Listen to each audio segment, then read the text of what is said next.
안녕하십니까. 토요 법회를 시작하겠습니다. 오늘 제가 말씀드릴 내용은 산염처 중에서 법염처를 다루고 있는데, 법염처 중에 마음에 대한 이야기가 나옵니다. 그래서 마음을 조금 더 심도 있게 공부하기 위해서 아예 심염처 쪽으로 와서 마음에 대한 공부를 하고 있습니다. 마음에 대한 공부를 하기 위해서 마음이 무엇인가를 아는 중에 모든 것은 마음이 이끈다라는 제가 말씀을 드리고, 실제 마음이 어떻게 이끄는가 라는 것을 더 자세하게 밝히기 위해서 아비담마 논정에 있는 죽음의 마음, 그 다음에 재생연결식, 그 다음에 바왕가치타, 잠재의식으로 진행되어서 한 인간의 마음이 몸을 만들고 윤회를 거듭하는 과정을 지금 말씀드리고 있습니다. 그래서 지금 마음이 모든 것을 이끈다 하는 내용 중에 어떻게 이끄는가 하는 것들을 지난 시간부터 말씀을 드렸는데, 보통 그렇게 되면은 이제 죽을 때의 마음이 재생연결식, 태어나는 마음으로 바뀌어서 태어나는 마음이 태어나는 세계, 성별, 지능, 수명을 결정하고 즉각 잠재의식으로 바뀌는 일련의 과정이 마음이 이끈다라고 말하는 겁니다.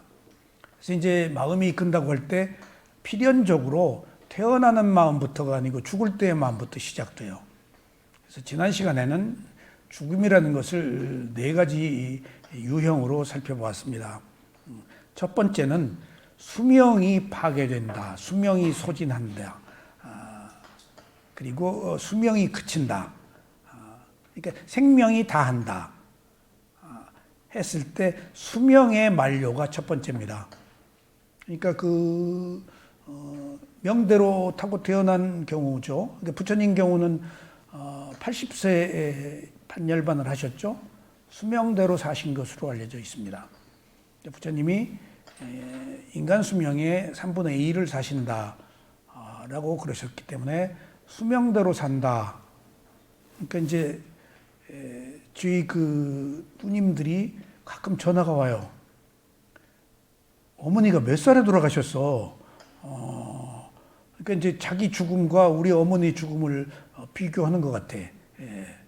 그래서 우리 어머니가 80에 돌아가셨는데 우리 누님들이 80이 다 넘었거든. 그러니까 아이고 그래. 그리고 이제 조금 자세가 좀 달라지더라고. 어머니에 대한 죽음을 기준으로 삼는 것 같아. 나는 어느 죽음을 기준으로 삼는가 하면 부처님 죽음을 기준으로 삼아요. 부처님이 80세에 돌아가셨으니까 80까지만 살면은, 부처님이 80세가 수명이라고 알려져 있거든요. 아유까야라고 그래서 아유가 수명이에요. 그래서 80까지만 살면은 살 만큼 살았으니까 뭐 그냥 기꺼이 죽음을 맞이해도 되겠다. 황 스님은 지금 덤으로 사시는 거예요. 부처님에 비하면. 열심히 사셔야 돼요. 그래서 보통 수명대로 다 살지를 못합니다. 의외로. 근데 수명대로 사는 것만이 아유가야라고 그래서, 아유가 수명, 목숨 그런 뜻인데 그대로 꼭 되지는 않거든요. 근데 또 수명대로 사는데 지금 수명이 만료됐다. 가야가 만료, 소멸인데 방해하는 거예요. 그러니까 수명대로 사는 것에서 뭔가가 들어와서 수명대로 살도록 흐름을 멈추게 하는 거예요. 그러니까 때가 돼서 지금 죽는 거예요. 그러면은 이 수명이 만료됐다? 그러면 태어날 때 수명을 타고 태어났단 얘기예요. 근데 태어날 때 수명을 타고 태어난 것이 어떤 이유로 타고 태어났을까요? 죽을 때 마음의 상태에 따라서 몇 살까지 살도록 돼 있어요. 그래서 태어나는 마음이 이끈다고 그럴 때 태어나는 마음이 중요한 게 아니고 죽을 때의 마음부터 시작해야 돼요. 이미 죽을 때 다음 생을 결정하니까. 그래서 수행이 죽는 연습이에요. 우리가 그리고 또 죽는 연습을 언제 하죠? 매일 저녁에 자면서 죽는 것과 똑같아요. 그래서 그 네 가지 유형을 한번 살펴보자고요. 어떤 죽음이 있는지. 그리고 두 번째는 업이 소멸한 거. 이것을 그 아유가야라고 그랬는데 이것은 깜마가야, 업이 소멸했어. 그러니까 그 폐 속에서 태어나다가 죽는 경우, 태어나서 바로 죽는 경우, 뭐 10살, 20살에 죽는 경우 업이 치고 들어와서 못 살게 하는 거예요. 과거에 업이. 이유가 있어요. 업이 치고 들어오면 살 수가 없어요. 그러니까 우리는 업의 지배를 받기 때문에 지금 우리가 말하는 뒤에 나옵니다 말하면 죽을 때의 마음, 재생연결식, 그 다음 마음이 재생연결식이 바로 잠재의식, 바완가라고 그러는데 바완가 찌타라고 그러는데 그 바완가 찌타가 마음과 마음을 연결해 주는 마음, 생명의 요소들이거든요. 그러니까 그 바완가 찌타가 우리를 지배해요. 그 바완가 찌타가 더 이상 지속되지 못하도록 업이 딱 끊어주는 거예요. 업이. 그러니까 꼼짝 못하죠. 그러니까 업으로 죽는 거예요. 업으로. 그래서 누가 뭐 비명 행사를 했다거나 뭐 일찍 죽었다거나 하는 문제를 업으로 보면은 의외로 극복하기가 쉬워요. 제 친구가 어디 설법대 나와가지고 뭐 단어 스님 제자였는데 어느 대학교 총장까지 했어요. 근데 나한테 그런 얘기를 하더라고요. 제가 아직 결혼을 안 했을 때 일찍 결혼한 아이들이 저한테 괴로움을 호소하는 경우를 난 두세 번 들었어요. 피부과 의사하는 아들은, 제 친구는 내 아들이 낳는데 걔가 백혈병으로 어려서 죽었다. 그리고 깜짝 놀랐지. 근데 또 아까 그 총장 했던 친구는 애기 낳는데 어린애가 죽었다. 그래서 슬픔에 빠져서 굉장히 그 고통을 겪고 있었는데 탄호 스님을 뵙고 제가 이런 일이 있습니다. 그러니까 탄호 스님이 업이 다 했구만. 딱 그러시더래. 업이 다 했다고. 그러니까 자기는 그 이성적인 판단보다도 감성적으로 자식의 죽음을 받아들였는데 수습할 수 없는 그 죽음을 얼마나 비통했겠어요. 근데 탄호 스님이 업이 다 했구만 한마디에 딱 극복을 해버렸대요. 업인데 어떡할 거예요? 여기 지금 이런 죽음이 깜막하야, 업이 그 지금 파괴, 소멸이 돼가지고 생명이 연장되는 거, 바완가가 깜마, 업의 소멸에 때가 되어서 딱 끊어진 거예요. 그럼 죽는 거예요. 이미 타고 태어날 때 그렇게 업의 영향을 받아요. 그래서 좋은 일 해야 돼요. 그래서 그걸 많은 사람들이 태어나서 얼마 살지 못하고 죽는 경우. 그래서 일찍 생을 마감해야 되는 경우는 업의 과보다 어떻게 못하는 거예요. 그러니까 우리가 받아들이자고요. 이런 죽음의 유형에. 그리고 세 번째는 수명과 업이 다 소멸한 경우. 지난 시간에 말씀을 드렸어요. 이걸 우바야카야라고 하는데 두 가지가 다 함께 포함됐다는 빨리어 뜻이 있어요. 그러니까 이것을 마치 등잔불에 기름이 없어지고, 그러니까 심지가 없어지고, 두 가지가 다 기름과 심지가 다 없어서 등잔불이 꺼지는 거, 이것도 수명에 속해요. 이것도. 그래서 이제 이런 경우, 왠가 하면 수명대로 사는 경우 하나, 업대로 사는 경우 하나, 수명과 업이 다 적용된 경우. 이건 장수를 누린 거죠. 이게 때가 되어서. 그리고 이제 그 네 번째가 이 문제예요. 우빠제타카라고 그래서 파괴하는 업, 부수는 업, 방해하는 업, 억압하는 업. 그래서 치고 들어와요, 뭐가. 그러니까 교통사고다, 자동차다, 비행기 사고다, 배가 뒤집어졌다, 전쟁이 일어났다 하는 것들이 다 명하고 업하고 다르게 치고 들어오는 거예요. 어떤 태풍이 불어서 죽었다, 물에 떠날려가 죽었다, 나무 밑에 있다가 벼락 맞아 죽었다 하는 것들은 어떤 자연재해, 전쟁도 여기에 속해요. 이것은 방해하는 업이 느닷없이 들어와서 치는 거예요. 근데 이건 예정도 있지 않아요. 이 업은. 파괴하는 업은. 그러니까 어느 교통사고 났다, 비행기가 떨어져 죽었다 하는 경우는 소위 말하면은 그런 그 파괴하는 업의 에너지에 적응하는 사람들이 거기에 모여든 거예요. 만약 그런 교통사고나 자연재해가 일어났어도 죽지 않는 경우와 죽는 경우가 있는데 거기 다 모여서 수백 명이 죽는 경우도 있잖아요. 배가 난파됐다? 그런 경우는 그런 부정적 에너지들이 모여서 거기 끌려 들어간 거예요. 그것은 제가 옛날에 초능력 공부할 때 에드가 케이시 서양의 유명한 예언가가 이제 초능력 하는데 어디 기차 타고 가기로 해서 다 기차 예약했는데 아침에 일어나서 가려고 그러니까 예감이 안 좋더래요. 그래가지고 안 갔는데 기차가 전복돼서 대량의 사고가 났다. 그런 경우. 또 예를 들면은 비행기 타고 어디로 가기로 예약을 했는데 늦어서 그 비행기를 못 탔어. 그런 경우 가끔 나오잖아요. 근데 그 비행기가 가다가 떨어졌어.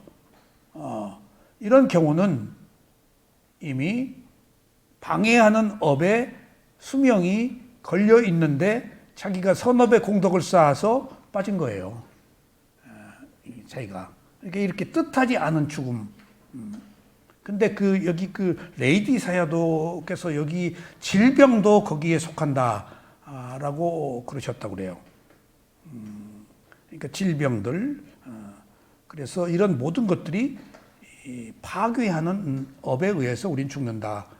그러니까 그것을 등잔불에 심지가 타서 죽는 경우, 심지가 없어서 기름이 없어서 죽는 경우, 심지와 기름이 다 꺼져서 불이 꺼져서 죽는 경우, 아니면 바람 불어서 등잔불이 꺼지는 경우.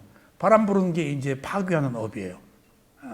그러니까 파괴하는 업의 경우는 예정되어 있지는 않지만은 뜻하지 않은 재해를 당할 수도 있기 때문에 다분히 이건 후천적 요소 같아요. 정확하게 이 업이, 죽음에 대한 이 업이 어떻게 적용되는가 하는 문제는 부처님이 아니면은 정확하게 분석하기는 어려울 거예요. 대체로 우리가 크게 보면은 이런 죽음의 4가지 유형이 있다.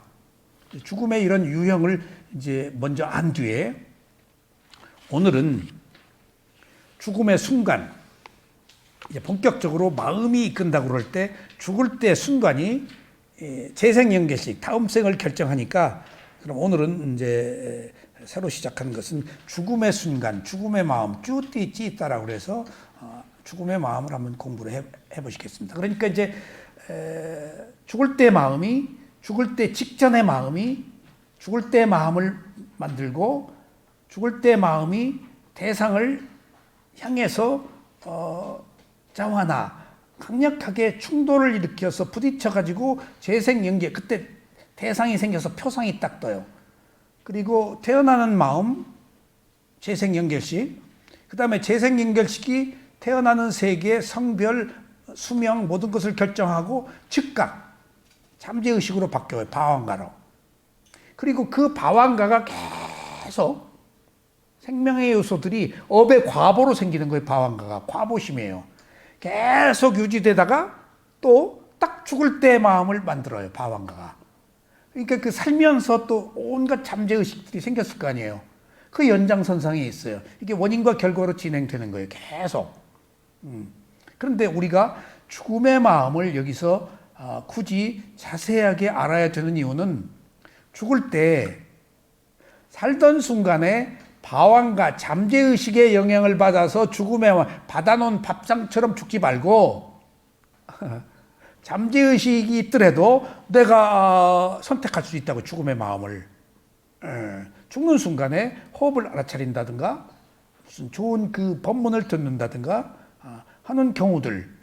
그러면은 그것이 현재 생긴 업이 우선하기 때문에 악업이 있더라도 잠재의식이 있더라도 그것이 딱 우선해 버려요. 그러니까 죽을 때가 그렇게 중요해요. 그래서 죽음의 마음이 뭔가 오늘 한번 살펴보시죠. 자, 죽음의 순간에 심장이 쇠약해집니다. 심장. 그러니까 염통이죠, 염통. 심장이.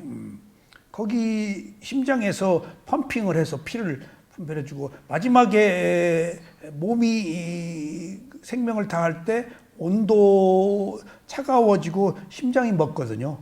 몸에서는. 근데 죽음의 순간에 심장이 쇠약해진다는 얘기는 마음이 죽음을 이제 받아들이고 있잖아요. 그럼 몸에도 이미 영향을 함께 받고 있다 하는 이야기입니다. 죽음의 순간에 심장이 쇠약해집니다. 그리고 마라나 산나 자와나라고 해서 이게 마라나가 죽음이거든요. 산나 직전 떨어지다 가라앉다. 그러니까 마라나 산나 죽음 직전. 죽음이 딱 가라앉아 버렸어요. 딱. 그리고 자와나 죽음 직전에 빠르게 그 방황가라고 해서 속행 빠르게 일어나는 마음이 있어요. 이게 이제 그 아비담마 논장에서 나오기 때문에 조금 어려워도 자세하게 알기보다도 그래서 이 자와나라는 것이 속행이라고 하는데 굉장히 빠르게 일어난다. 이걸 그때 빠르게 일어나는 이 속행을 보통 빠르게 흐른다라고도 말하는데 충격이라고도 해요. 가끔 어느 그 책을 보면은 빠르게 다음 마음으로 충격을 일으킨다. 가서 탁. 아마 청광법사 아비담마 법문에서도 충격이란 말을 내가 한번 들은 것 같아요. 흘러가는 건데 빠르게 가는 걸 속행이라고 그래요. 근데 그걸 또 다른 표현으로는 자와나를 충격이다. 라고 그렇게 가서 부딪혀놔요. 충격을. 그래서 보세요. 죽을 때 심장이 쇠약해지고 그리고 마라나 자와나 죽음 직전에 빠르게 흐르는 마음이 있다는 거예요. 죽음의 마음 아니에요. 죽음 직전에 빠르게 흐르는 이 속행이 다음에 죽음의 마음을 결정해요. 그러니까 이 잠재의식이 이때까지도 있는 거예요. 잠재의식이. 바와나 이가 잠재의식이거든요. 근데 여기서 잠재의식이란 말이 김 교수님, 잠재의식이 뭐예요? 잠재의식이 바와나의 그게 가보심이에요. 그게. 가보심이야. 근데 빨리 열어. 바왕가. 근데 보세요. 자, 보세요. 저기 12연기에 3번 칸에 업의 생성이 있죠. 예? 생성이 바와예요. 바와. 깜마 바와. 바와에 안가가 붙어서 바왕가예요. 그러니까 이게 되어감, 진행되는 거. 바왕가는 잠재의식이 마음과 마음을 연결해 주어서 흐르도록 하는 거예요. 잠재의식이. 저게 바와인데 거기에 안가가 붙어서 안가가 잠재의식인데 이 뒤에 이제 자세히 설명할게요. 그러니까 그것이 지금 이끌어주는 거예요. 다음 마음으로, 태어나는 마음으로. 잠재의식이 이게 살아가면서는 생명의 요소야 그게. 살아가면서는 게 의식과 잠재의식 두 가지다. 언제나 의식 있는 동안은 방황가가 없고 방황가가 있는 동안에는 의식이 없고 그러니까 마음과 마음을 연결해주는 마음이라고 쉽게 말하면은 그러니까 방황가는 우리가 인식을 못해요. 워낙 빠르기 때문에 그러니까 있는지 없는지 모르는 마음이에요. 그렇게 번갯불에 콩 튀어 먹는 것보다 빠른 마음이에요. 그러니까 그것이 잠재의식, 과보심으로 흘러가고 있는 거예요. 그냥 저 에너지가 아니고 과거의 원인으로. 그러니까 우리가 과보심으로 산다라는 이야기는 과거의 흐름의 어떤 그 원인에 의해서 떠밀려서 살고 있는 거예요, 솔직히. 그걸 제가 고등학교 때 문예부 1년 후배인 박범신 제 고등학교 1년 후배인데 어느 날 형은 인생을 이끌어가요, 떠밀려가요? 그래서 고등학교 제가 문학을 했다 하더라도 그 수준에서 생각해 본 바가 없어요. 그러니까 걔가 소설을 소설가로 데뷔를 했는지 뭐 문학한다고 다 소설가가 되진 않잖아요. 근데 너무 뜻밖이고 후배가 물었는데 마땅한 대답을 하기가 뭐해서 내가 생각한 바가 없으니까 너는 그랬더니 형 저는 끌려가는 것 같아요. 끌려가는 것 같아요. 그래서 내가 오랫동안 내가 이끌어가는가 끌려가는가 하는 화두가 오랫동안 제 마음속에 있었어요. 걔가 해준 얘기가 탁 귀에 못이 박혔어. 근데 저희 어머니가 제가 해병대를 갈 때 뭐라고 또 얘기를 하시는가 하면은 너 남들이 싫어하는 걸 해라. 그리고 뭐 피하지 말고 어려운 일을 솔선해서 해라. 근데 군대 가서 피곤할 때 집합 해놓고 풀 뽑고 뭐 일을 시켜요. 근데 누가 거기 안 나가려고 그래요. 근데 쭉 줄을 세워놓고 이제 뽑는 거예요. 근데 내가 이렇게 쳐다보면 나 뽑을까 봐서 고개를 이렇게 숙이고 있더니 너 하는 건데 나 같아. 근데 이러고 있을 때 그래서 아무 말도 안 때 너 고개 숙이고 있는 새끼 딱 그러는 거예요. 그래서 저요 그때 나와 이 새끼. 근데 내가 안 뽑히려고 고개를 이렇게 숙이고 있다가 비열한 마음이 생겼어. 이렇게 그냥 벌렁벌렁하고. 그러니까 괜히 그때 어머니 생각이 딱 나더라고. 이끌어 간다는 이야기. 너 어려운 걸 하는 것을 피하지 말고 해라. 그래서 그 뒤에 집합 해놓고 선착순 하면 내가 제일 먼저 나갔어요, 항상. 그러니까 마지못해서 하는 일과 내가 이끌어 나가서 하는 일이 삶의 질이 다르더라고요. 그래서 우리가 과보심으로 산다는 이야기가 나의 의도가 아닌 업의 흐름으로 살고 있는데 부처님이 상세하게 이런 것들을 밝힌 이유는 바왕같이 잠재의식으로만 살지 말고 새로운 원인을 만들으라는 것을 지금 제시해 주는 거예요. 지금 여기 왜 이런 얘기를 하느냐. 제가 광고에 딱 그 얘기가 딱 나와서 저거 좋은 얘기다 했는데 엊그제 그 광고를 또 들었어요. 어떤 여자가 나와서 제가 또 잊어버렸다. 이렇게 사는 것은 태어난 대로만 사는 거 아니에요? 그러니까 자기가 지금 현재 살고 있는 삶이 태어난 대로만 산 거 아니다. 그러니까 태어난 과보에 노력해서 살았다. 그런 뉘앙스 같아요. 그러니까 그게 팍 저거 봐. 업을 극복했다는 얘기 아니야. 그렇게 태어났어.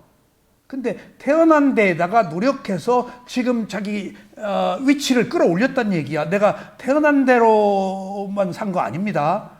라는 얘기가 주는 깊은 뜻이 있더라고. 저거 봐라. 굉장히 깊은 뜻이네. 사람은 태어난 대로도 못 살지만은 태어난 대로보다 더 향상된 삶을 살 수도 있는 거 아니에요. 그게 업을 이끌어간 거예요. 과보심을. 그래서 과보심이라는 것이 우리 지배하는데 그 과보심의 흐름으로만 살지 말고 과보심이라고 알고 새로운 원인을 만들자 함에 있어서 이런 그 내용을 알아야 새로 만들 수 있다고요. 우리는 알게 모르게 이끌려 가니까 원인과 결과 그게 윤회예요. 그게 연기의 회전이고 그래서 연기의 회전은 과거의 원인으로 현재의 결과가 있어. 그러니까 현재의 결과는 받은 거야 태어날 때. 근데 그 CM 그 얘기에는 내가 태어난 것보다 더 노력했다라는 얘기는 받은 것보다 노력해서 향상시켰다는 얘기거든. 그게 연기의 뜻이거든. 연기는 원인과 결과인데 그럼 받아들여. 근데 태어난 이후에 새로운 원인을 만들면 태어나서 받아야 될 것보다도 자기를 더 향상시킬 수 있잖아요. 그것이 연기가 갖는 의미예요. 자, 그래서 봅시다. 그러니까 심장이 쇠약해지고 죽음 직전의 마음, 마라나산나 자와나 속행이 딱 떠오릅니다. 이때 속행이 떠오를 때 이미 딱 표상이 떠오르는 거예요. 예. 이 정신 과정을 본 것이나 들은 것을 대상으로 취합니다. 이 정신 과정은 본 것이나 들은 것, 지금 그 순간에 본 것, 그 순간에 들은 것. 그러니까 이 이야기는 내가 악업의 과보로 지옥에 가도록 돼 있는데 죽기 전에 옆에서 좋은 얘기를 해줘. 그 뒤에 여기 나옵니다.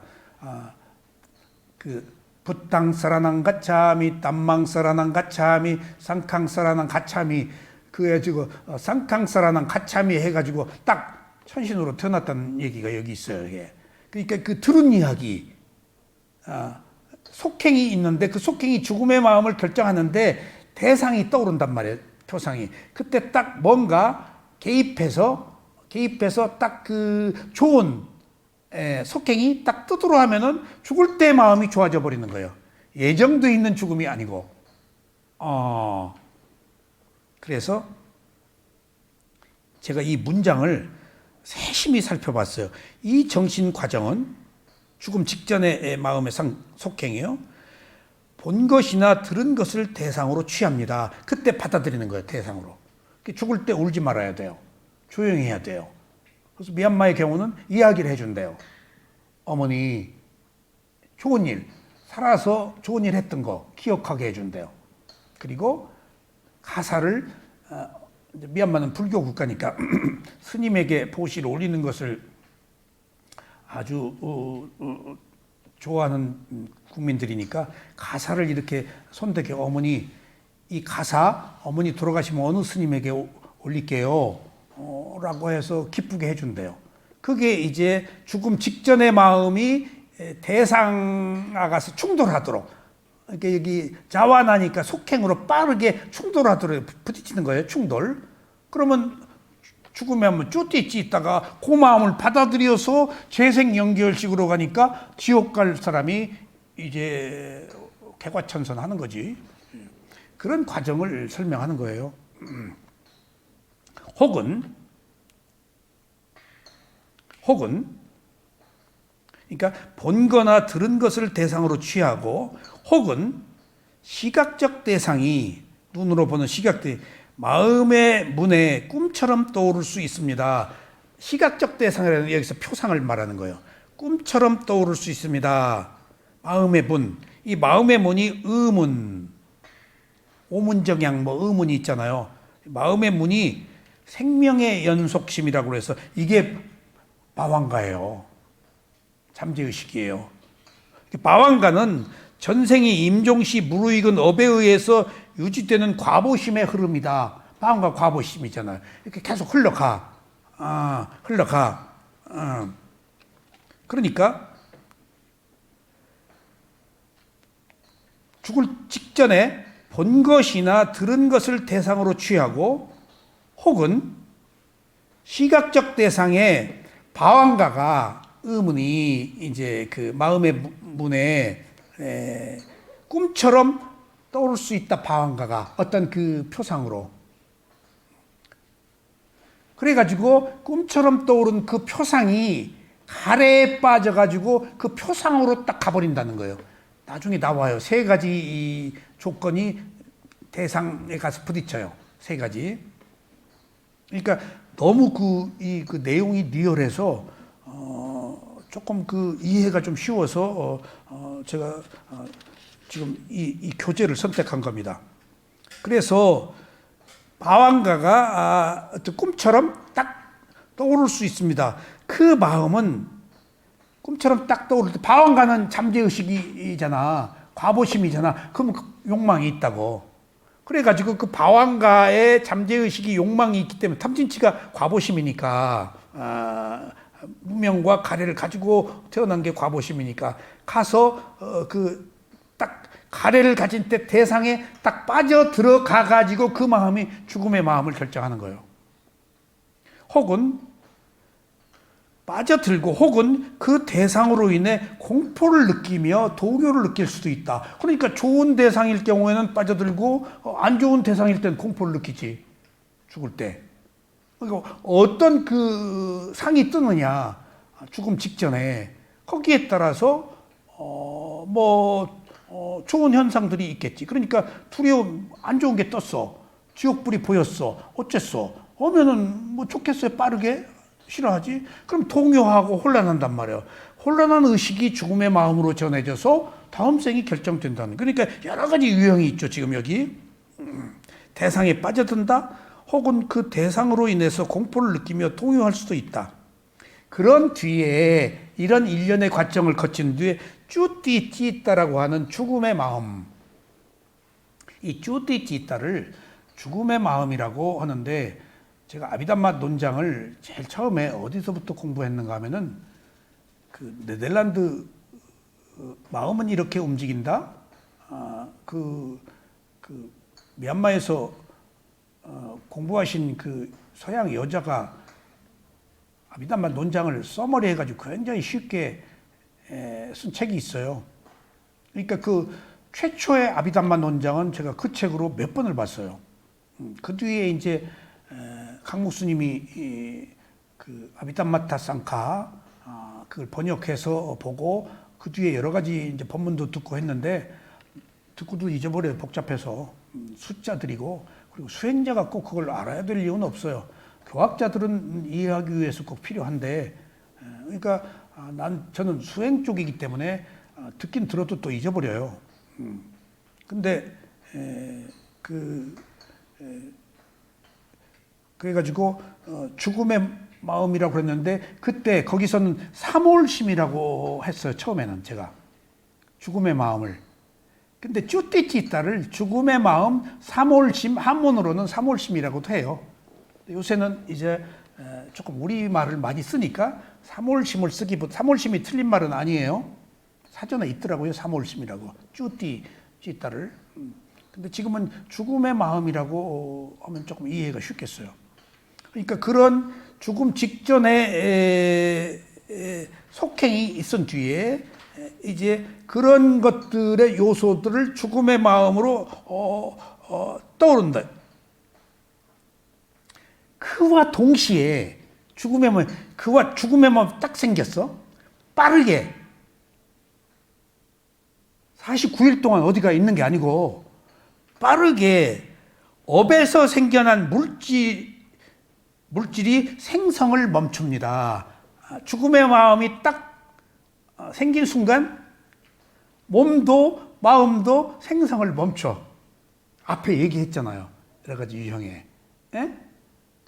수명이 다했다. 뭐 업으로 죽음이 왔다.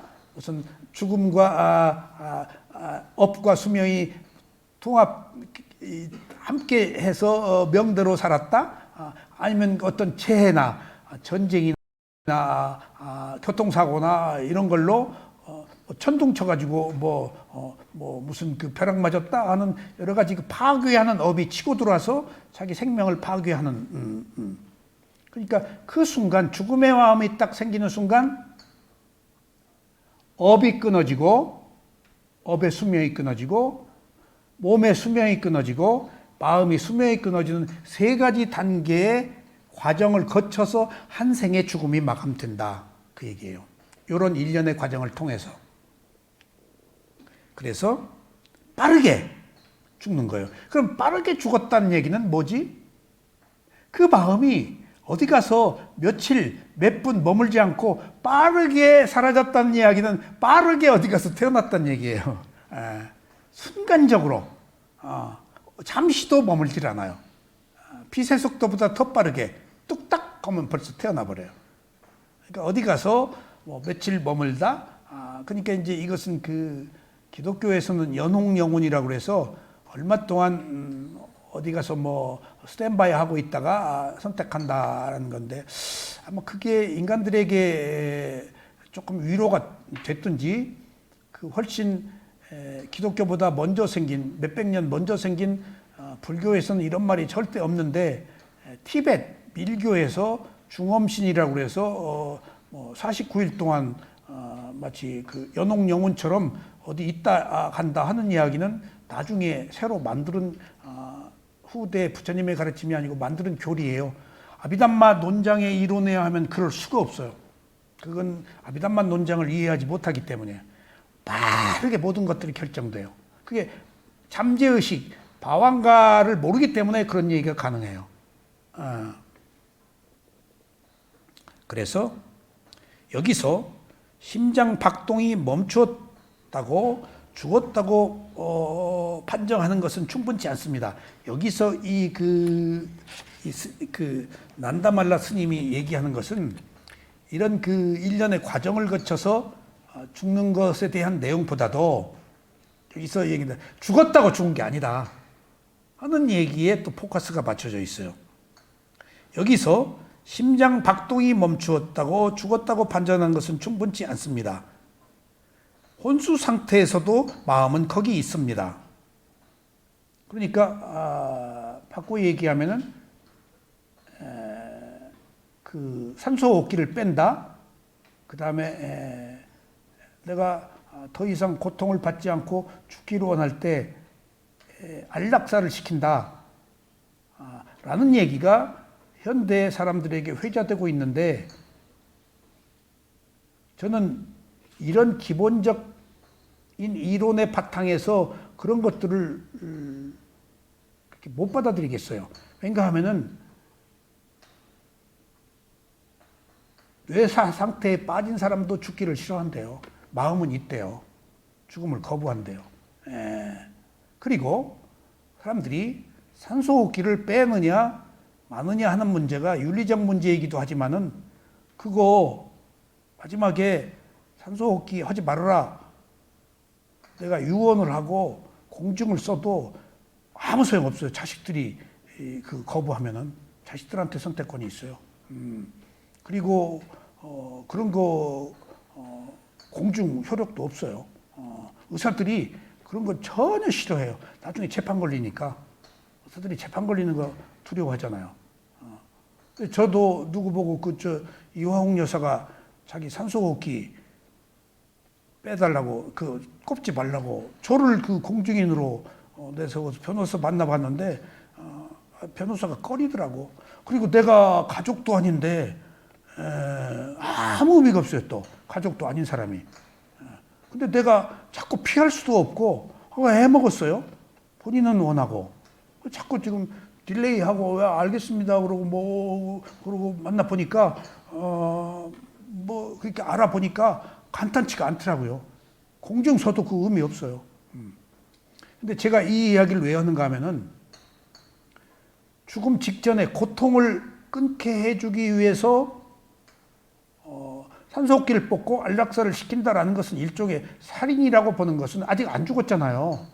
안 죽은 사람 어떤 형태로든지 명대로 살든지 어떻게 그 끝을 스스로 보도록 하는 것이 좋지 인위적으로 누군가가 제3의 인물이 누가 되었든지 생명을 끊는다? 그것은 일종의 살인에 속해요. 목사님 거기서 제가 생각을 잠깐. 근데 제 얘기는 여기서 이건 윤리적 가치관의 문제라서 이건 선택적 사항이지 옳고 그름이라는 것을 여기서 말씀드리는 게 아니에요. 근데 저는 강력하게 그것을 반대하는 입장에 선 이유는 남의 생명을 끊는다는 것은 자기 편리함, 자기 상대편 위한다는 식으로 내 그 편리함, 돈 들어가고 하는 어떤 이익과 손실의 문제가 걸릴 수도 있을 뿐더러 그 뒤끝이 안 좋아요. 뭔가 생명에 개입했다는 얘기를. 명분은 정의는 자기 생각의 그 정인데 실제 객관적 진실은 아니에요. 근데 제가 이것을 강력하게 주장하는 이유는 결정적인 게 이거예요.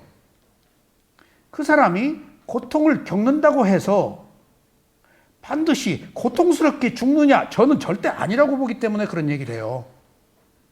고통 속에서 한 줄기 메시지, 그 고통을 통해서 아유 내가 잘못했네 라고 그 고통을 받아들여서 무슨 그 회개를 한다든가 개과천선을 한다든가 알아차렸다든가 하면은 극적 반전이 이루어질 수 있어요.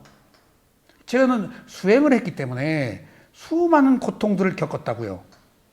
수많은 고통이 괴로워서 수행을 했다고요. 근데 수행을 계속했던 것은 살면서 겪었던 수많은 고통들보다도 수행은 고통이 훨씬 고통도 아니어서 계속할 수 있어요. 수행은 고통이 살아온 고통보다 더 컸으면 포기하죠. 근데 늘 비교하면은 살면서 생긴 고통은 어리석음 그리고 출구가 없는 no way out. 근데 이쪽 수행은 고통은 길이 있잖아요. 그리고 언젠가 극적인 반전이 이루어질 수 있잖아요. 그러니까 저는 고통 속에서 수행을 지속하고 고통 속에서 그래서 고성제, 괴로움의 진리라는 것이 여기서 필요한 거예요. 그 괴로움 때문에 내가 수행을 할 수 있었다고요. 괴롭지 않으면 누가 수행해요? 감각적 욕망. 그러니까 지금 여기서 중요한 사실은 어떤 극적 반전이 괴로움 때문에 오히려 극적 반전을 더 꾀할 수 있다면은 죽을 때 그 사람이 고통을 겪는 것을 오히려 반전시킬 수 있는 기회를 막을 가능성도 있다는 얘기입니다. 제 얘기는. 그런 이론으로, 그런 종합적인 이론으로 전체 아비담마 논장 이야기 이런 거 포함해 보건데 그냥 가도록 둬야 돼요. 가도록 둬야 돼요. 그렇다고 해서 누굴 죽여요? 절대 생명에 개입하면 안 된다. 지금 여기 그 얘기가 나와요. 그 얘기가. 죽었다가 태어난 사람 망치로 때려 죽인 경우, 왠가 귀신이 나왔다고. 그런 경우도 이제 어느 죽음에 속하는가, 그런 얘기가 나와요. 그래서 지금 중요한 것은, 다 선택할 수 있겠죠? 근데,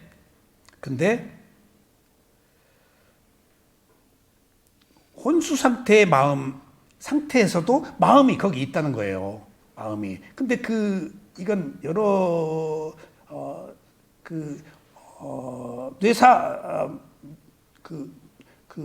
혼미 상태에서 그 상태에서도 밝혀진 바에 의하면 살고 싶어 한다는 거예요. 생명을 가지고 있는 한, 누구나. 그런 것들을 볼 때, 어떤 형태로든지, 자연스럽게 어떤 흐름을 타도록 두고 거기서 개선할 수 있는 기회를 우리가 주는 것이 좋겠구나 하는 생각을 했어요. 그래서 혼수 상태에서도 마음은 거기 있습니다. 규칙적인 호흡은 마음에 의해 조정되기 때문입니다. 호흡을 적어도 하고 있다면 마음은 있는 거예요. 의식이 없는 사람들의 호흡은 너무 미약해서 실제로 감지할 수 없습니다. 이 말은 호흡이 끊어졌다고 해서 죽은 거 아니다. 그래서 의사들은 심장 맥박 보면 이거 호흡이거든요. 근데 마음 거기 있다. 마음 거기 있다. 그건 부처님밖에 몰라요.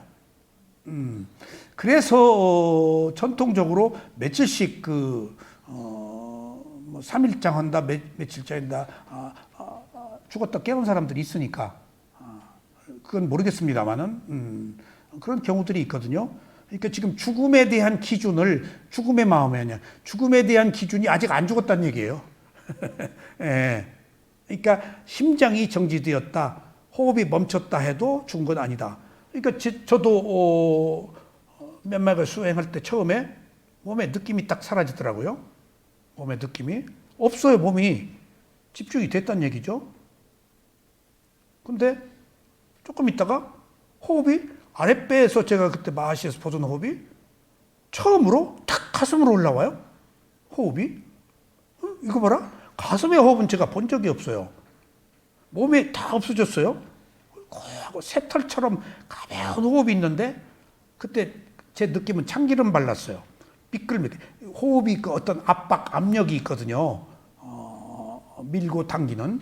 근데 피스톤처럼 참기 아주 수락 한데 마치 새털처럼 가볍다. 호흡이. 최고로 집중이 된 상태예요.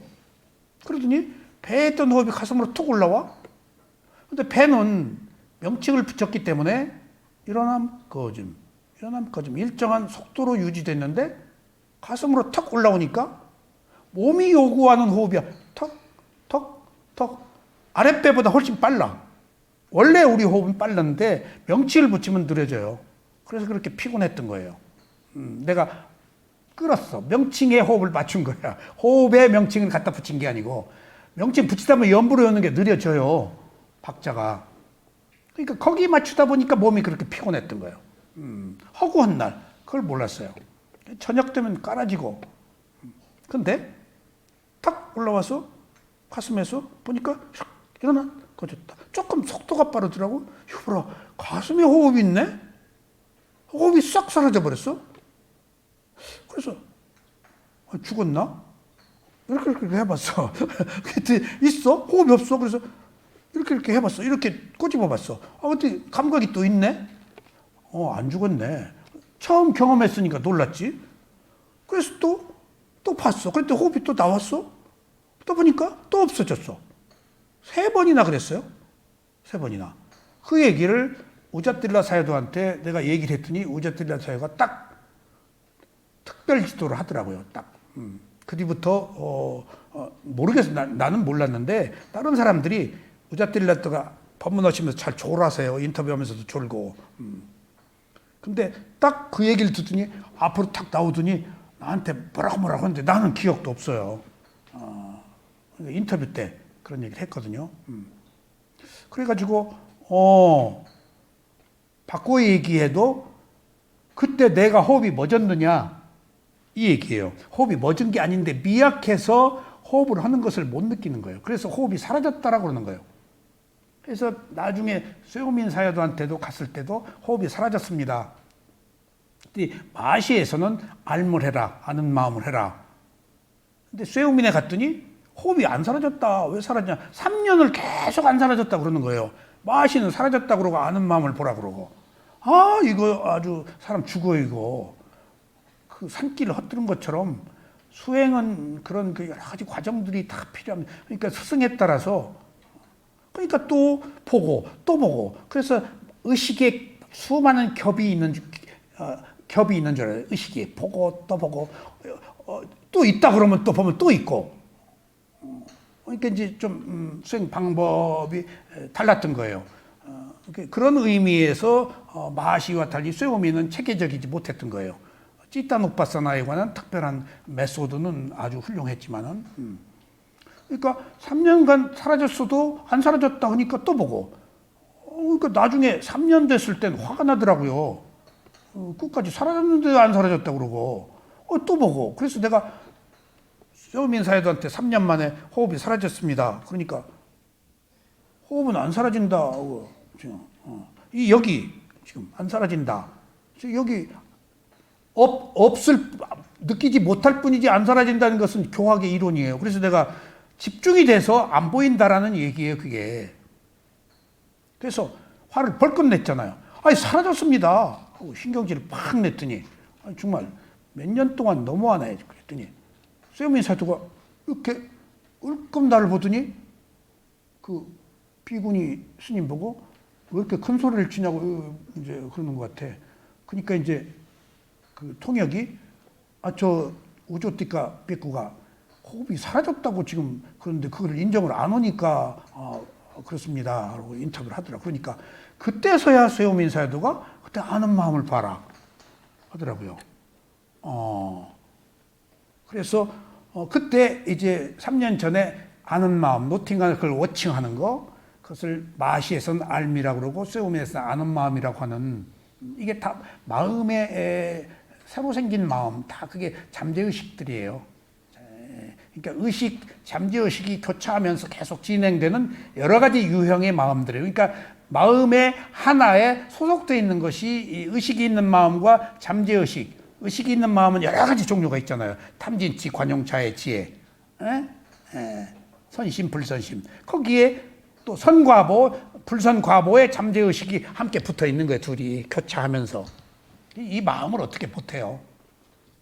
이게 나의 마음이 아니다는 거예요. 그래서 이렇게 실제로 미약해서 감지할 수 없습니다. 자, 그런데 여러분들 조금 더 새길로 빠집시다.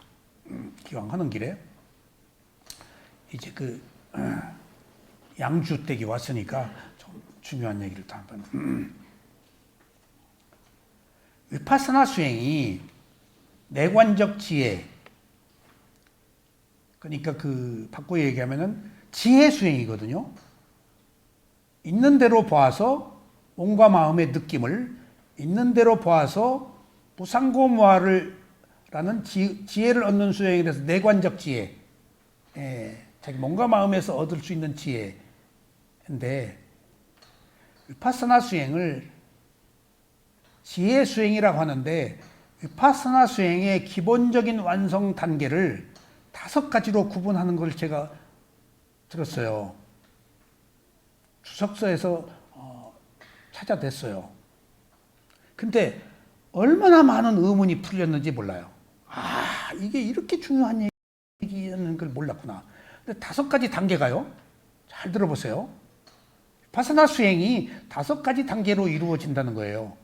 첫 번째가 위파사나 수행의 1단계 지혜가 뭐죠? 정신과 물질을 구별하는 지혜예요. 1단계가 나마 루파 파리체다냐냐. 나마 정신, 루파 물질. 정신과 물질이 다른 영역, 서로 다르다는 것을 구별하는 지혜가 1단계예요. 그 다음에 부처님이 말씀하신 16단계의 지혜의 2번째가 뭐죠? 빠짜야 빠리가 하냐나. 원인과 결과를 아는 지혜. 그리고 3번째가 뭐죠? 쌈마사냐 나나. 현상을 바르게 아는 지혜인데, 이게 현상을 바르게 한다. 존재의 특성, 무상고무화를 아는 지혜예요. 여기까지가 끝이에요, 사실은. 그 이유는 무상고무화를 거듭 무상고무화를 더 깊이 보는 단계예요. 거기서 5가지가, 그러면 3가지네, 여기서. 1단계, 2단계, 3단계. 현상을 바로 보는 지혜의 무상고무화가 나와. 근데 낮은 단계의 무상고무화야. 근데 무상고무화라는 의미에서는 위파사나 수행의 한 작은 완성이 이루어져. 근데 그 뒤에 16단계의 지혜로 계속 올라가는 건 뭐야? 수다원, 사다함, 아나함, 아라한의 도과의 단계적 과정이 있잖아요. 그리고 내가 수다원이 되더라도 아직 무상을 알아서 열반에 못 들어간 거거든. 무상의 깊이를 더해가는 거예요. 호의 깊이를 더해가는 거예요. 무아의 깊이를 3단계에서 느꼈던 무상고무아의 깊이를 단계적으로 더해가는 과정이 부수적으로 따르는 것이지, 엄격한 의미에서는 무상 트라이 한 것으로, 럭비 트라이 하면 점수 5대, 무상 3단계에서 트라이 한 거예요. 무상고무아로. 그럼 한 작은 청정 담마의 완성에 이른 거예요. 그런데 1단계, 2단계, 3단계의 지혜 과정, 단계적 과정의 지혜에 제가 주석서에서 본 내용이 5단계다. 그럼 1단계는 뭔가 하면은 나마, 루파, 정신과 물질을 구별하는 지혜인데, 첫째는 물질을 구별하는 지혜다. 루파. 거기다가 물질을 구별하는 지혜인데, 거기다가 경전에 보면은 몸을 알아차릴 때는 몸에 대해서 몸을, 느낌을 알아차릴 때는 느낌에 대해서 느낌을, 마음을 알아차릴 때는 뭐라고 했죠? 마음에 대해서 마음을 알아차리면서 지낸다. 법을 알아차릴 때는 법을 알아차리는 것을 지낸다. 그러니까 몸을 알아차릴 때는, 그러면 이제 루파를 제일 먼저 1단계로 봤어요. 몸을 알아차릴 때는, 경전에는 몸을 알아차리는 것을 지낸다라는 귀절이 있는데 그게 무슨 말이라고? 몸 외에 마음 섞지 말라는 거예요. 호흡 보면 호흡 외에 딴 거 섞지 말라는 거예요. 통증 섞지 말고 호흡만 보라는 거예요. 이게 얼마나 중요한 사실인지를 제가 알았어요. 부처님이 지금 우리가 해석을 못해요. 몸에서는 몸을, 느낌에서는 느낌을 섞지 말란 얘기거든요. 그게 이것저것 왔다 갔다 하지 말라. 그러면 자, 수행의 5단계에서 1단계가 물질을 구별하는 지혜에서 먼저 물질 정신과 물질인데 먼저 물질을 확립하는 단계부터 해라는 거예요. 그러니까 보세요. 여기서 제가 미얀마에 가서 몇 년 동안 허구한 날 눈 뜨면 앉으면 호흡 보라 그래요. 호흡 보는 사교에 빠진 줄 알았어요. 이 호흡이 못 나와. 그러니까 왜 이렇게 호흡을 알아차리냐 그랬더니 뭐 치매 안 걸리려고 그런다. 뭐 스승이 쪼크로. 그러니까 허구한 날 스승이 가르친 대로 호흡만 알아차렸어. 그러다가 나중에 몸이 사라졌다고 그랬죠? 몸의 느낌도. 그 뒤에 호흡에 대한 물질과 호흡, 정신을 혼합하지 않고 몸에 대한 확고한 알아차림이 됐기 때문에 몸에 대한 확고한 알아차림의 힘이 생긴 거예요. 그럼 자연스럽게 마음을 이제 받아들이게 돼요. 몸과 마음 왔다 갔다 받아들이면 집중이 안 돼요. 그러니까 내가 미얀마에서 그 허구한 날 많은 시간을 이유도 모르고 호흡만 본 것은 위파사나 수행의 1단계 지혜에서 물질이 무엇이다, 물질의 영역에 관 확고한 어떤 아는 마음, 알아차림의 힘을 키웠구나. 그때 몸을 확실히 내가 잡은 거예요. 몸을 얼마나 내가 몸을 확실히 잡았는가 하면은 호흡 딱 보죠. 무건실에 들어가가지고 호흡이 안 일어나길래 이제 냉병을 맞았어요. 호흡이 안 일어나길래 연락을 해가지고 나 죽겠다. 그 전기 골로 이렇게 이제 그 무건실은 조금 불이 많이 들어와요. 마시는 조금 전기가 딴 데는 전기 안 들어오는데 마시는 조금 특별한 곳이니까 정부에서 좀 전기를 많이 준 것 같아. 나 있을 때는 항상 있는 건 아니고 그리고 안티프라민을 좀 달라고 그랬어요. 안티프라민. 그래서 호흡이 안 일어나니까 안티프라민 배로 발랐어요. 그리고 전기를 딱 그러니까 그 땀방울마다 땀이 송알송알. 냉병 맞아서 호흡을 못 보니까 방바닥을 기었다고요. 밖에서 못 나가는데 무문관 들어가가지고 변기 위에 앉고 방바닥에 앉고 침대 위에 앉고 무슨 간 방향으로 뭐 동서 방향으로 막 호흡을 못 보겠으니까 호흡이 안 일어나는 거예요.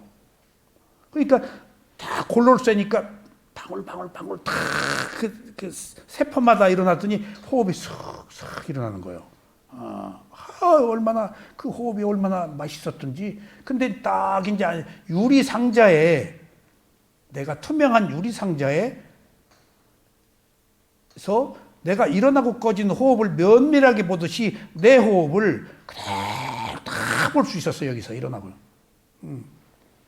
그러니까 모든 수행자들이 부처님이나 아라한이나 수다원이나 일반 구조자들이 호흡을 주 대상으로 알아차리는 이유는 정신과 물질을 구별하는 단계에서 먼저 몸이라는 하나의 그 대상을 확고히 몸이다라고 섞지 않고 아는 그런 집중력을 키우기 위했던 것 같아요.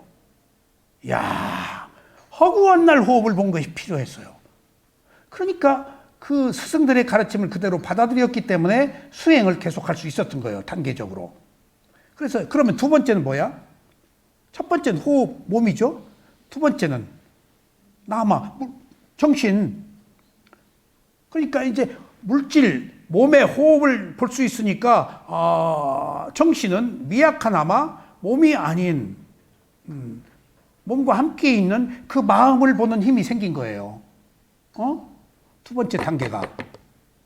여기서 이렇게 나마, 루파, 정신과 물질을 구별하는 지혜를 하나 정신과 물질을 구별하는 게 그치지 않고 세 단계로 나누었다는 것이 저는 세상에 이렇게 좋은 그 가이드가 있을까? 세 번째는 뭐야? 정신과 물질을 함께 이제 비교해 가면서 서로 영향을 주고받는 것들을 이제 알아챈 3단계가 있어요. 그러니까 제가 실제 제가 이거 수행을 하면서 다 느낀 것들이에요. 다 기록을 했기 때문에 그 기록들이 저한테 다 있어요. 가만히 보니까 몸과 마음이 상호적으로 영향을 주고받더라고. 몸이 몸을, 마음이 마음을, 몸이 마음을, 마음이 몸을. 가령 몸이 몸에 영향을 주는 건 뭘까? 막 뛰면 땀나지. 에? 마음이 마음에 영향을 주는 건 뭘까? 예쁜 여자 보면은 손잡고 싶지. 응? 마음이 몸에 영향을 주는 게 뭘까? 피곤해 마음이. 그럼 몸이 다르네 영향을 줘. 몸이 마음에 영향을 주는 건 뭘까? 어쨌든지 다. 예를 들면은 남자들이 공격적인 이유도 남장이 본능적으로 성장 호르몬이 있잖아요. 남성 호르몬이 저장되면은 밖으로 나와야 돼요. 생리적으로. 그럼 뭔가 공격적인 그 마음을 이끌어요. 왜냐하면 몸이 지금 충만해. 지금 말이 살찌면은 달리고 싶다고. 그러면 뭔가 마음이 충동질해서 전화번호가 몇 번이에요? 또 이제 그러니까 이렇게 상호적으로 서로 몸과 마음이 영향을 주는 것들을 내가 수행을 하면서 배웠어. 이거 봐라. 그런 것들이 정신과 물질을 구별하는 지혜야. 그러니까 지금 1단계 정신과 물질을 구별하는 지혜라고만 알아서 물질적 영역과 정신적 영역이 다르다는 것을 알게 하기 위한 거였는데 수행에서 깊게 들어가 보니까 철저히 몸을 알아차리는 수행에 대한 어떤 그 한 단계, 그 다음에 마음을 알아차리는 수행에 대한 단계, 그 다음에 몸과 마음을 알아차리는 수행에 대한 단계, 이렇게 되니까 몸과 마음에 대해서 충분한 스터디가 된 거예요. 확립이. 그러니까 여기서 몸과 마음이 상호적 관계로 서로 유기적으로 관계가 있다는 것을 알았으니까 그 다음에 뭐가 올까? 자연스럽게 2단계인 원인과 결과, 의도가 행위를 이끈다는 빠짜야빠리가 하나하나 연기적 지혜가 생긴 거예요. 그게 내가 수행을 하면서 연기적 지혜가 생겼거든요. 그리고 세상의 의문을 다 푸는 것 같았어요. 다 원인과 결과가 아닌 게 없어요. 모든 게 원인과 결과가 보여요. 앞선 원인, 그 앞선 원인이 다 내 마음이야. 세상에 내 책임이야. 세상에 내 책임이었구나. 그 의도, 그 업이 내 책임이었어. 내 마음이 의도를 가지고 행위를 했어. 세상에 내 책임이었어. 그러니까 눈물이 그렇게 나온 거예요. 며칠 흘렸어 막. 내 책임이야. 우리 어머니 탓, 아버지 탓, 무슨 가난 탓, 다 내 책임이었어. 그러니까 그 회한의 눈물이. 그러니까 그 2단계 빠짜야빠리 원인과 결과를 아는 지혜가 어떻게 생겼냐고. 정신과 물질을 3단계로 나누어서 허구한 날 몸과 마음을 보았기 때문에 상호적 관계, 원인과 결과의 조건이 성숙됐다고요. 그 세 가지로. 야, 이런 과정을 내가 거쳤기 때문에 내가 허구한 날 호흡만 봤던 그 시간들이 스승이 시켜서 한 일인데 이게 필요했구나 하는 것을 알았어요. 그리고 내가 4년 동안 그런 수행들을 할 수 있었기 때문에 허구한 날 동일한 수행을 할 수 있기 때문에 나중에 5년째 마음 보는 수행처에 가서 마음을 바로 볼 수 있었던 거예요. 집중력이 생겼기 때문에. 이게 조건이에요. 이게 조건의 성숙이었어요. 그러니까 크게 놓고 보면은 내가 과거에 좌충우돌하고 여러 가지 일탈하고 살은 것들이 다 이 수행을 하니까 그것들이 다 쓸데없는 게 아니고 쓸데없는 짓을 해서 지금 내가 하고 있는 것이 얼마나 바른지를, 저것들이 돌멩이였는데 지금 내가 부처님의 가르침을 한다는 것이 황금이 됐잖아. 이것이 황금이 되니까 저 돌멩이들이 다 같이 황금이 된 거예요. 저게 쓸데없는 게 아니었어요. 이것을 잊게 한 것들이었어요. 그러면 후회 안 하죠. 이것을 만드는 어떤 조건들이었으니까. 지나간 거 후회할 필요가 없는 거. 이거 잡았다 한다면은. 그것으로 인해서 이걸 했기 때문에, 이 가치를 알았기 때문에. 그러면 된 거 아니에요? 그래서, 그러면 보세요. 그래서 첫 번째가 몸을 알아차리는 수행, 두 번째가 마음을 알아차리는 수행, 세 번째가 몸과 마음을 동시에 알아차리는 수행, 네 번째가 그것으로 인해서 의도가 마음이고 행위는 결과니까 몸과 마음이니까 원인과 결과를 아는 지혜가 자연스럽게 탁 내가 알았던 거예요. 성숙됐던 게요. 수행한 지 얼마 안 돼서 원인과 결과를 아는 지혜를 내가 받아 이런 과정을 거쳤기 때문에 그게 왔구나 싶더라고요. 그러면 자연스럽게 원인과 결과라는 것들이 흐르는 거거든요. 원인과 결과가 연기가 흐르는 거예요. 원인과 결과 흘러가고 있잖아요. 결과가 원인이 돼서 또 흘러가고. 흘러가는 것은 무엇을 말할까? 변한다는 거예요. 흘러간다는 것은. 진행된다는 거예요. 흘러간다는 것은 똑같지 않다는 거예요, 지금. 똑같지 않다? 흘러간다? 진행된다? 변한다라는 것을 총체적으로 두 마디로 얘기하면 뭐야? 그게 무상이에요. 그렇게 해서 자연스럽게 무상의 지혜가 오면은 거기 트라이 한 거예요. 그럼 무상 뒤에 고 뒤에 괴로움을 해결하려고 해도 안 되니까 내 마음이 없네? 세상을 아는 마음만 있네? 라고 받아들여서 무상고무와의 한 큰 작은 완성이 생기고 그 이후에 방가냐나다 뭐다 쭉 올라가고 뭐 우페카 웨다나 뭐저 상카 우페카냐나에 쭉쭉쭉 올라가서 도가 열반으로 이루는 과정은 현상을 아는 지 무상을 더 깊게 완성하는 단계의 거듭. 그리고 수다원이 되어도 다시 싸다움을 할 때 똑같은 16단계를 똑같이 거치거든. 똑같이. 그러니까 똑같은 무상고무화를 더 깊게 지금 확립하는 일련의 과정들이에요. 그러니까 수행이 바꿔 얘기하면은 부처님의 가르침은 우리가 가보지 않은 길을 가는 거거든요.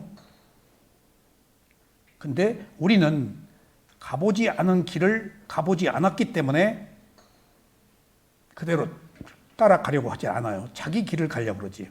자기 견해가 있기 때문에.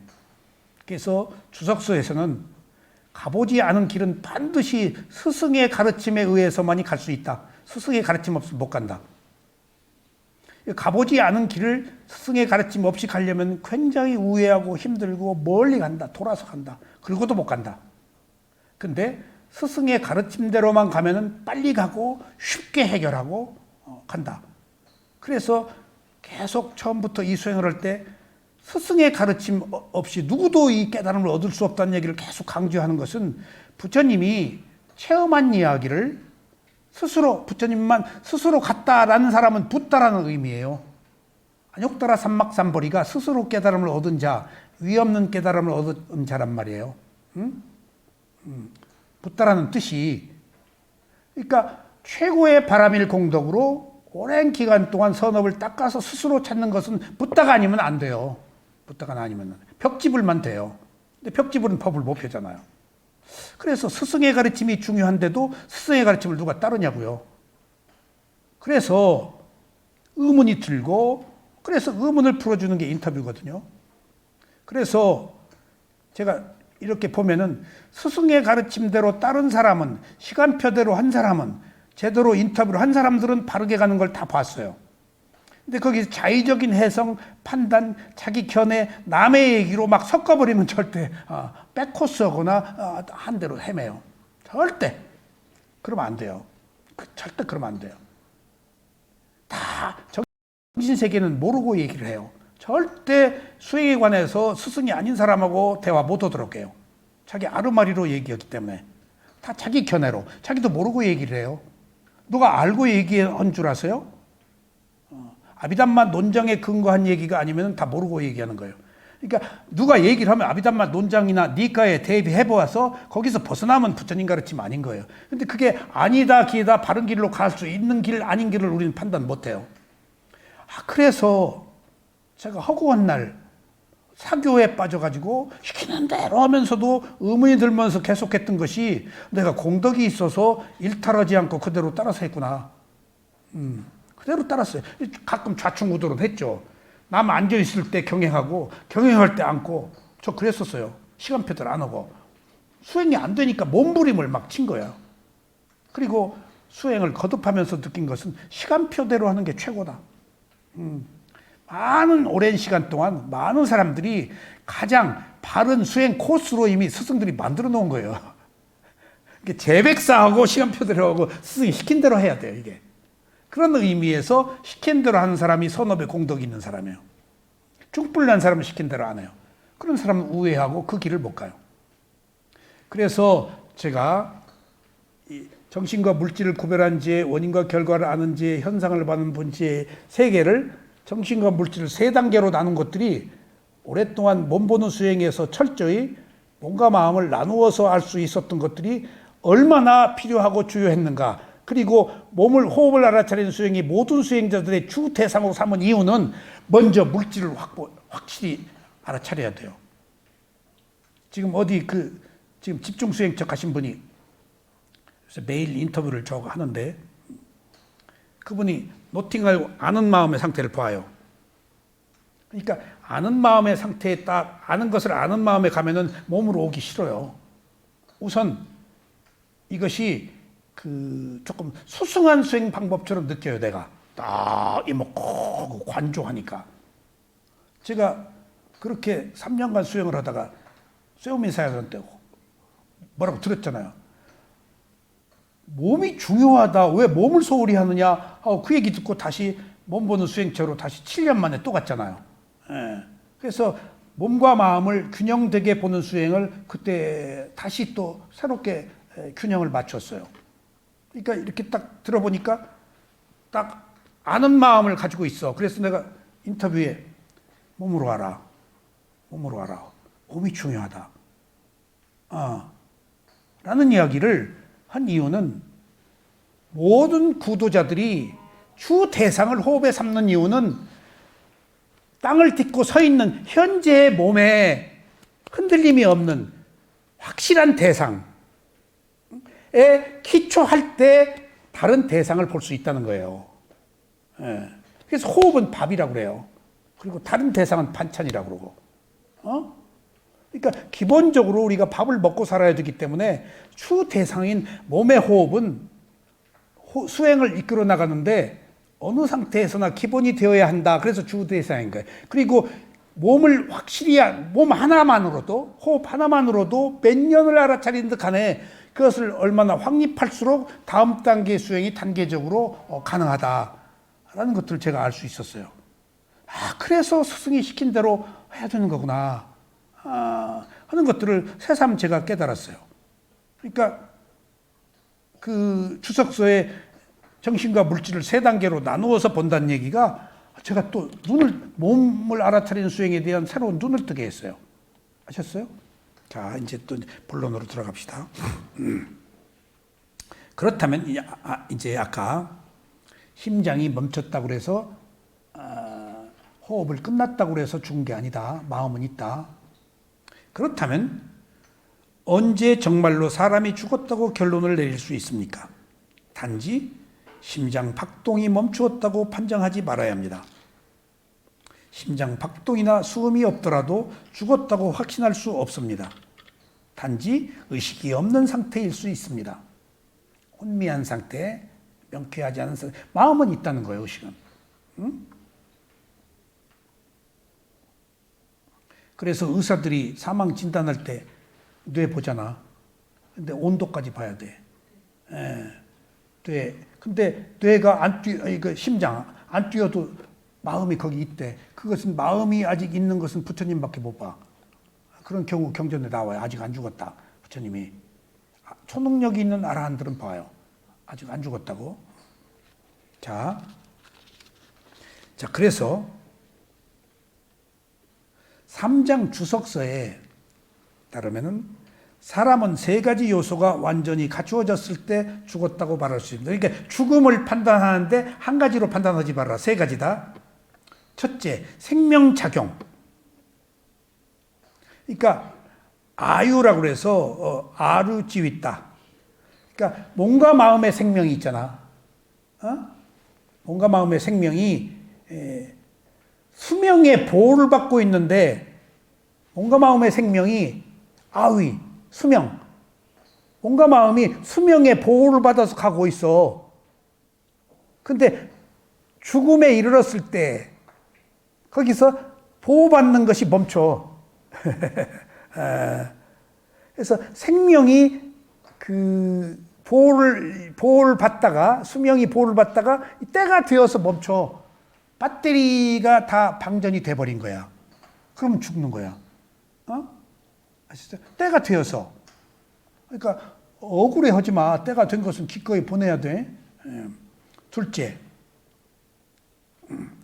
우스마라고 그랬는데, 우스마가 그 열, 온도, 뭐 체열 그런 말이에요. 우스마라고도 우수마라고도 하고 빨리 두 가지 있더라고요. 우스마로 몸의 온도가 떨어졌을 때, 그래서 몸의 업에서 생성된 요소야 이게 몸의 온도가. 그러니까 마음 생명의 요소도 끝나고 업이 수명이 다 했어. 그럼 온도가 끊어져. 이게 지금 업의 과보가 심장 박동을 움직이고 있잖아.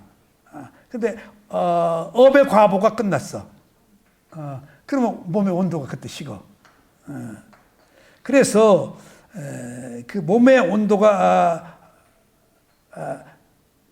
식기 때문에 처음에 이제 생명이 보호를 받는 게 수명이 끝나. 업에 의해서 유지되던 것이 업의 과보가 끝나. 세 번째는 윈년나. 방황가를 비롯해서 어떤 마음이든지 마음의 흐름의 연속성들이 유지된 것들이 멈춰. 그러니까 의식, 잠재의식들이 때가 되어서 딱 끝나. 세 가지가 멈추었을 때 수명이 끝났어. 업의 이제 한계가 끝났어. 그 다음에 마음이 지속되는 것이 끝났어. 하는 세 가지가 합쳐져서 죽음이다. 여기서 아까도 말했지만은 방황가라는 것이 아까 지금 내가 깜마바와 하는데 깜마가 뭐요? 깜마가 업. 그 다음에 바와는 생성, 지속, 흐름 그런 뜻이야. 거기에 바와에 방황가에서 안가가 붙으면은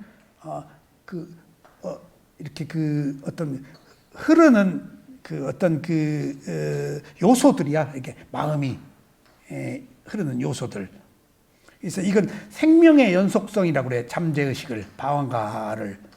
그 다음에 그 생명의 요소, 잠재의식, 생명이 연속된다. 생명의 요소다. 이것은. 그래서 그걸 마음과 마음을 연결해 주는 마음이다. 그런 마음이든지 또 다른 의식이든지 다 그것들이 이미 때가 되어서 끝난다 하는 세 가지 조건이 되어서 끝난다라고 하기 때문에 다음에 수명을 함부로 끊지 말라고. 때가 되어서 죽도록. 아셨어요? 자, 오직 이 세 가지 요소들이 완전히 멈추었을 때라야 죽음이 발생했다고 이야기할 수 있습니다. 수은이 멈췄으니 죽은 것이라는 가정은 문제를 이야기할 수 있습니다. 제가 젊었을 때 검진대 의사로부터 사망 선고를 받은 한 벵글라데시 남성의 이야기를 읽은 적이 있습니다. 그는 다른 종교를 믿었기 때문에 하루 안에 매장이 되어야 했습니다. 그런데 무덤이 잘 덮이지 않았던 모양입니다. 화장했다면 처음부터 모든 것이 끝났을 테지요. 5시간 뒤에 사람이 의식을 되찾았습니다. 그는 아직 젊었기 때문에 자신을 덮고 있는 흙더미를 밀어내고 무덤에서 기어나올 기력이 있었습니다. 그가 집에 들어오는 것을 보고 가족들은 기겁을 했습니다. 분명 시신으로 묻힌 사람이 들어왔으니 귀신이란 말밖에 할 수 없었겠죠. 결국 가족은 사망 선고를 한 의사를 고소했습니다. 그런 사건이 있었다. 얼마나 놀랐겠어. 이와 비슷한 사례가 4, 5년 전 만달레이에 있었습니다. 만달레이가 지금은 또 수도를 옮겼지만은 5차 경전 결집을 한 과거의 수도인데 경주 같은 곳이에요. 근데 불교 도시예요. 거기 뭐 사가인이다 뭐다 뭐 우베인 다리 그쪽 그 부근에 전부 그리고 그 바간도 그 가까이 있고 그 불교 왕국이었어요. 만달레이가. 대단한 불교 유적들이 많더라고요. 어린 중국인 소녀가 사망 판정을 받은 뒤에 매장되기 위해 옮겨졌습니다. 연구차가 묘지 정문에 이르자 소녀가 갑자기 의식을 되찾았습니다. 그러나 사람들은 소녀가 애군을 가져올까봐 집으로 돌아오는 대신 묘지 근처에 작은 건물을 지어주고 거기서 살게 했습니다. 죽었다 살아나서 집에 못 들어오는 게 귀신 붙었을까 봐서. 이와 같은 사례들 때문에 예전에는 시체를 7일 동안 보관하는 것이 관례였습니다. 오늘날에는 죽은 당일 장례식을 치르거나 다음날 시체를 화장할 수 있습니다. 운 없는 사람은 결국 빈소에 보내질 수 있는 셈입니다. 사망 선고를 받은 사람이 깨어나 시끄럽게 떠든다면 귀신이라고 오해받아 맞아 죽을 수도 있습니다. 어느 마을에 살던 노인에 대한 이야기입니다. 그는 세상을 떠났고 곧 매장될 예정이었습니다. 임시로 구덩이에 넣어둔 몸 위로 흙이 몇 사 뿌려져 있었습니다. 그때 깨어난 그가 물을 찾았지만 물 대신 망치로 머리를 얻어맞고 다시 붙였습니다. 귀신인 줄 알고 때려버립니다. 실제로 이제 여러 가지 이제 있었던 이야기들인 것 같아요. 존재의 운명이 업에 따른 것이라는 걸 숙고해 왔다면 이런 이야기 속에서 약간의 위안을 얻을 수도 있겠습니다. 그러니까 죽음은 내 뜻대로 되는 게 아니고 업의 과보의 흐름으로 조건들이 성숙되어서 결정되는 것이기 때문에 누구에 의해서 죽는 게 아니고 내가 만든 행위에 그 에너지, 힘이 다해서 죽는 것이라서 받아들이자는 얘기예요. 누구의 죽음이건 상관없이 이미 때가 되었어요. 배터리 약이 떨어졌어요. 기꺼이 받아들이는 이야기예요. 예? 그런 어떤 그 원인과 결과의 지혜를 우리가 수용하기 위해서 이런 얘기들을 지금 숙지해야 되는 거예요. 영원히 살아요? 생각을 해보세요. 그건 욕망이잖아요. 안 죽고 영원히 살면 징그러워서 어떻게 살아요? 늙은 사람들. 국가가 보험료 때문에 연금 때문에 재정이 바닥나갔네. 그러니까 자연스럽게 원인과 결과로 일어나고 사라지는 무상의 어떤 질서를 수용하자는 거예요, 지금. 근데 우리는 못하잖아요. 욕망에 눈이 멀어서. 그래서 부처님이 가장 중요한 것이 자띠 빠따야 짜라마라나. 자띠 빠따야 빠짜야 짜라마라나. 자띠 생을 빠짜야 원인으로 짜라마라나. 늙어서 죽는다. 이게 이치예요. 그리고 늙어서 죽는다가 마라나라고 그러는데 죽음을 말하는데 5가지로 따르게 해석해요. 오온도 죽음이고 타와자재천 죽음이고 마구니 죽음의 빠삐만 의인화해서 죽음의 귀신을 또 그래요. 근데 기본 어원은 마라가 죽음이에요. 근데 보세요. 죽음을 얘기해. 지금 우리 2500년 전에 부처님 시대에 죽음을 지배하는 뭐가 있다라고 생각할 거 아니야. 그래야 죽음이 이해가 돼. 죽음을 지배하는 무엇도 없다라고 그러면 누가 믿어? 안 믿지? 그래서 빠삐만, 마라 빠삐니라고 부처님이 죽음을 빠삐만이라고 악마라고 의인화해서 얘기한 사람들이 죽음을 관장하는 염라대왕이라고 있구나라고 알아야 그걸 받아들인다고. 염라대왕 없어요. 죽음을 누가 결정하냐고. 원인과 결과가 결정하지. 이런 조건들이 결정하지. 지금 여기서 여러 가지 유형의 죽음을 봤잖아요. 이걸 누가 개입했냐고. 창조주가, 조상이, 가족이, 아니 다 어떤 조건들이 결정한 거예요. 조건에는 나와 너라는 것이 없이 어떤 원인과 결과, 인과응보의 흐름만 있다고요. 누가 인과응보의 흐름을 거슬려요? 원인과 결과의 조건을. 우리는 그 흐름에 따라서 태어나서 죽고 살아갈 뿐이에요. 우리가 조금 알 수 있다는 것은 조금 더 좋은 흐름을 새로 만들자는 거예요, 지금. 받아놓은 밥상대로만 살지 말고, 그러니까 인간만 그것을 바꿀 수 있기 때문에 인간만 수행을 할 수 있는 얘기예요. 그런 의미에서 지금 오늘 우리는 모든 것들이 어떤 원인과 결과가 업이거든요. 업이 바로 무상이에요. 흐르니까.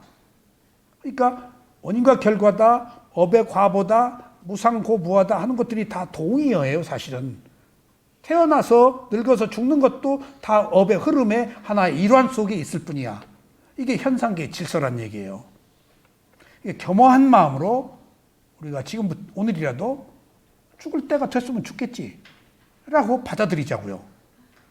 제가 병원에 있을 때 일주일 동안 사경을 해내시는 할머니가 계셨는데 그때가 명절이었습니다. 아들이 계속 내일 죽었으면 좋겠다고 저한테 얘기를 하는 거예요. 그래서 저는 모른다 그랬다가 내가 가서 얘기해드리겠다 그래서 할머니한테 할머니 아들이 내일 죽어요 이렇게 얘기했거든요. 내일? 네, 제가 얘기했어요. 아무 의식이 없는 사람이었는데 하더니 진짜로 내일 돌아가셨거든요. 괜찮아요. 아니 그렇게 돼요. 제가 그런 얘기 많이 들었어요. 그 어떤 사람이 제 가족 중에 얘기해요. 제가 개입했나? 아니에요. 그 좋은 얘기 해준 거예요. 우리 그 가족 중에 요양원 오시는 분이 이제 그 친척들이 다 이제 글로 갔는데 아들이 그 삼성에 그 오스트리아 가 있는데 그렇게 아들을 기다리더래요. 이미 죽어야 될 사람인데 몇 년 동안 식물인간으로. 그러더니 이제 가족들이니까 가족 중에 한 사람이 요양원을 해요. 해요. 그래서 조금 다 얘기를 해줬대. 그 아들 못 온다. 다 버려라. 몇 년 동안 식물인간으로 있대 다 버리고 다 남편도 잘 계시고 다 딸도 잘 있고 아들 멀리 있어서 못 온다. 그리고 다 잘 살고 있다. 그랬더니 눈물을 쭉 흘리더래. 그날 돌아가셨대요. 죽어야 될 때 못 죽고 막 하는 것도 힘들거든. 그래서 다 포기를 시켰더니 그 얘기를 듣고 우리 집사람 오빠 부인이 그 집안이 그 요양을 한 사람이 있어요. 근데 그 노련하지. 많은 죽음을 보니까 이렇게 체념시켜 준대. 그럼 다 이렇게 긴장을 내려놓고 눈물을 흘리더래. 그러더니 그날 저녁에 그러면 좋게 좀 죽겠지. 집착이 없었으니까. 지금 여기 이 뒤에 그런 얘기들이 자세히 나와요. 죽을 때 오도록도 있는 것을 막고 새로 좋은 걸 넣는 거. 그렇게 지금 좋은 걸 넣어준 거예요. 체념을 시키고 그렇게 뭔가 막 이렇게 혼돈, 불안에 떨지 않고 이렇게 자기가 이끌어갈 수 있었던 것. 그 공덕으로 여기 온 거예요 지금. 자.